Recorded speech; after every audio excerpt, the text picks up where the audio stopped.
Hello, everyone, and welcome back to English Podcast Studio. I'm your host, and today we're joined by our friend and productivity coach, The Guest. Hey, great to have you here. Hi. Thank you for having me. I'm really excited about today's topic because time management is something everyone struggles with at some point, whether you're a student, a worker, a parent, or a language learner. Absolutely. And we get that message all the time from listeners. I don't have enough time to practice English. So today, we want to show you how to find time, how to use it well, and how small changes can lead to big results. Plus, we'll use natural, everyday English, so this episode helps your listening skills too. Yes. And to start off, I want everyone listening to think about the exact phrase they say when they feel busy. Do you say, "I'm too busy" or "I don't have time"? That small difference matters. "I'm too busy" sounds final. "I don't have time" means you might be able to rearrange things. Good point. The phrase, "I don't have time," often becomes an excuse, but actually, there's usually time hidden in the day. We just need to find it. Okay, let's begin with the hook. Ever feel like there aren't enough hours in the day? What if I told you that by simply tweaking your daily routine, you could unlock more time and boost your productivity, especially for English communication? That's the promise. And it's realistic. There are many small tweaks, some practical, some psychological, that help. Today we'll go through specific tactics, examples, and even vocabulary notes so you can practice both your English and your habits. Let's start with the problem. Where does time go? What steals it from us? There are a few main time traps. First, distractions. Phones, notifications, social media, email. Second, multitasking, which most people think saves time but usually wastes it. Third, poor planning, jumping from task to task without a clear plan. And fourth, perfectionism, spending too long trying to make something perfect. Perfectionism is a sneaky one.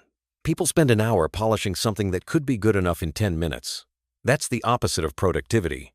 Exactly. And another concept is attention residue. When you switch tasks, a bit of your attention stays on the old task, so the new task receives less focus. That's why long stretches of focused work are more efficient. So what do listeners do about notifications? Turn them off? Yes, that can help. But maybe the first step is awareness. Try a simple exercise. For one day, notice every time your phone distracts you. Count each time. You'll be surprised. Then pick 2 hours when notifications are off and protect that time. Great practical tip. And this leads into the Pomodoro Technique, which we'll discuss in a minute. But first, quick vocabulary break for our B2 learners. Sure. Distraction, something that takes your attention away. Multitasking, doing more than one thing at the same time. Perfectionism, trying to make everything perfect. Attention residue, the leftover attention from a previous task. Perfect. Repeat those words out loud after the episode. It helps memory. Now, how do we decide what to do? You mentioned the Eisenhower matrix earlier. Can we go deeper with an example? Of course, the Eisenhower matrix divides tasks into 4 quadrants. Important and urgent, do these now. Important but not urgent, schedule these. Not important but urgent, delegate if possible. Not important and not urgent, remove or delay. Let's use a real example. Imagine you're learning English and also working a part-time job. Your tasks today might be submit a work report due tonight, practice speaking for 20 minutes, answer a friend's message, prepare a meal, and review vocabulary for a test next week. Okay, so the report is important and urgent. Do it now. The test review is important but not urgent. Schedule it for later. Practice speaking might be important but not urgent too. Answering the friend is not important but urgent. You could reply with a quick message or schedule a time to talk. Preparing a meal is necessary, maybe urgent and important if you're hungry, but often it's routine. Right. The key is to see what moves your long-term goals forward. For many learners, practicing English should be in the important but not urgent box. It doesn't usually scream for attention, but it matters. Exactly. And that's where scheduling helps. Put it in the calendar like a meeting. If you schedule 20 minutes for speaking practice every day at 7 p.m., it becomes part of your routine. Good phrase. Treat practice like a meeting. It helps change your mindset. Let's build a practical daily routine. Walk us through a typical weekday where you integrate English practice. Okay, Here's a sample routine. Morning, 7-8. Wake up, morning hygiene, 10 minutes of mindful breathing or stretching. While making breakfast, listen to a short English podcast or an episode of our show, absolutely useful for passive listening. Commute, divided by travel, 8:30. If you commute, listen to a 10-15-minute English conversation. If you're at home, read a short English article while drinking coffee. Vocabulary in context helps. Work divided by study blocks, 9-12. Use focused work periods. Try the Pomodoro Technique, 25 minutes on, 5 minutes off. If you want to practice English deeply, do one Pomodoro where you speak aloud or record yourself summarizing an article. Lunch, 12-1. Eat mindfully. Maybe watch a short English clip or talk to a friend in English for 10 minutes if possible. Afternoon, 1-5. Continue scheduled work. During breaks, read 5-10 lines of English text and say them out loud. Pronunciation practice. Evening, 6-8. Dinner, then 20-30 minutes of active English practice. Conversation with a language partner, an online lesson, or working through writing tasks. Night, 9-10. Wind down. Review a tiny set of new words you learned. Plan 3 priorities for the next day. This is the plan tomorrow, tonight tip. Nice. Short, repeated practices, not huge, perfect for busy people. Yes, the principle is consistency and variety. Small daily practices beat occasional long sessions. Let's do a practical demonstration. We'll role-play a Pomodoro session, a short speaking exercise in English. Are you ready? Ready. Let's pretend the listener has 25 minutes for focused speaking practice. Here's a 5-minute speaking prompt and a short outline for what to say. Okay, your prompt is, describe your ideal productive morning routine and explain why each part helps you be more effective. You have 60 seconds to prepare and then 4 minutes to speak. Go. Okay, I'll begin now. My ideal productive morning routine starts at 6:30. I wake up, make my bed, and drink a glass of water. Making the bed helps me feel organized and ready to start the day. After that, I do a short stretch or yoga for 10 minutes to increase blood flow and wake my body. Then I take 15 minutes to review my main tasks for the day and write 3 priorities: 1 work task, 1 learning task, and 1 health task. This list keeps my day focused. While eating breakfast, I listen to a short English podcast to practice passive listening. Finally, before heading to work, I practice a 2-minute speech about a topic I want to discuss. This helps my fluency and confidence. Great. That's 4 minutes of realistic spoken English. Clear, structured, useful. Listeners, you can try the same prompt and record yourself. It's a powerful technique. Yes, recording yourself is key. You hear your patterns and can improve. Procrastination is a big issue. We said earlier, it's an emotion problem, not a time problem. Can we unpack that and give listeners tools to overcome it? Sure, when people procrastinate, they're usually avoiding negative feelings, fear, boredom, or lack of confidence.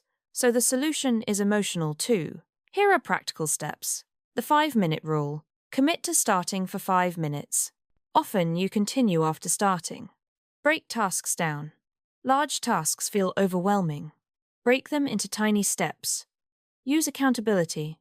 Tell a friend you'll practice at 7 p.m. or join a study group. Reward yourself. After completing a session, give a small reward, a cup of tea, a short walk. Visual progress.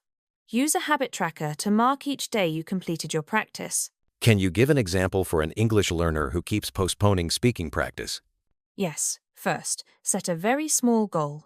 I will speak in English for 2 minutes at 8 p.m. Put it on your calendar. Tell a friend or post on social media. Tonight I'll practice for 2 minutes. When 8 p.m. comes, start the 2-minute recording. You'll likely go longer. After the session, mark your habit tracker and celebrate. Over days, increase the time slowly. Small wins build momentum. That's the secret. Let's do a more detailed vocabulary and phrase section so listeners can reuse these in conversation. Great. I'll list words, and then we'll give example sentences. Word 1. Prioritize to decide what is most important. Example, I prioritize studying English before watching TV. Word 2. Allocate to give or distribute time or resources. Example: I allocate 30 minutes each morning for listening practice. Word 3. Procrastinate to delay doing something. Example: I often procrastinate on writing tasks, but I try to start with 5 minutes. Word 4. Distraction, something that prevents you from focusing. Example: notifications on my phone are a major distraction. Word 5. Routine, a regular way of doing things. Example: my routine includes walking and a short English lesson. Now phrases. Make the most of, to use something in the best possible way. Example: I make the most of my commute by listening to podcasts. Stay on track, to continue working toward your goal. Example: using a planner helps me stay on track with my goals. Cut down on reduce. Example: I cut down on screen time to focus on learning. Excellent. Listeners, pause and repeat each word and sentence out loud. Repetition helps pronunciation and memory. Let's talk about mistakes people make in time management and how to fix them. Sure. Mistake 1. Working without breaks, people think more hours equals more progress. Fix. Schedule short breaks every 25-30 minutes. Mistake 2. Ignoring energy cycles, some people study when they're tired. Fix. Schedule challenging tasks when your energy is highest. Mistake 3. Saying yes to everything, people overcommit. Fix. Learn to say no politely or propose alternatives. Example: I can't help tonight, but I can help tomorrow morning. Mistake 4. Not planning working randomly. Fix. End each day by writing 3 priorities for the next day. Those are practical. Another mistake: not measuring progress. People study but don't know if it's working. Yes, use measurable goals. I will learn 10 new words this week, or I will speak with a partner 3 times this week. Measure and reflect. Let's give listeners a short list of tools and techniques they can try. Okay, quick list. Pomodoro timers. Many free apps: 5 minutes on, 5 minutes off. Habit trackers apps or paper calendars to mark daily progress. Voice recorder, record your Deutsch minute speaking practice. Note app, keep a top 3 list for every day. Blocker apps, block distracting websites for set periods. And a technique I like is time boxing block, a period in your calendar for a specific task. You make that time sacred. Yes, time boxing is powerful. You say, from 7:30 p.m., I will do guided speaking practice. It creates boundaries. Let's share 2 mini case studies so listeners can see how these tips work in real life. Case study 1. Marina, a busy student. She used to say, I don't have time for English. She applied the 5-minute rule and recorded herself for 2 minutes each night. After 2 weeks, she had 10 short recordings and noticed clear improvement in fluency and confidence. She then increased to 10 minutes and joined a conversation club. Case study 2.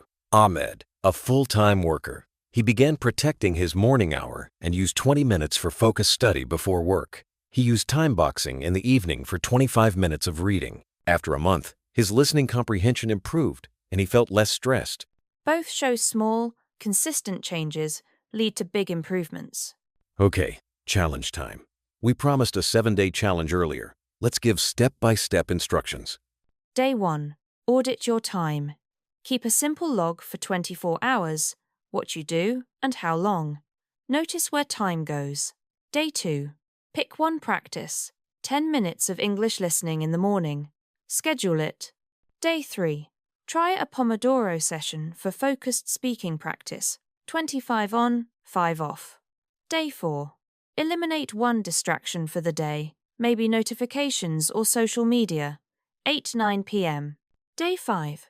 Record a 2-minute speaking summary and review playback. Day 6. Teach someone one thing you learned in English this week. Teaching helps retention. Day 7. Reflect and plan. Write 3 priorities for the next week and set a small weekly goal. Post your progress in the comments or in our community accountability helps. Before we close, a few final tips. Keep your goals specific, start tiny, and celebrate small wins. And remember to rest. Sleep and breaks are part of productivity. 2 quick, actionable takeaways. Protect mornings and plan tomorrow tonight. Do those for a week and see the change. Also, practice English in context. Don't memorize lists only. Speak about real topics like time management. Use the vocabulary we gave you today. All right, listeners, that's our show. Thank you so much for listening. If you enjoyed this episode, please like, subscribe, and share. Try the 7-day challenge and tell us your results. Thanks, everyone. Keep practicing, stay consistent, and good luck. See you next time on English Podcast Studio. Bye.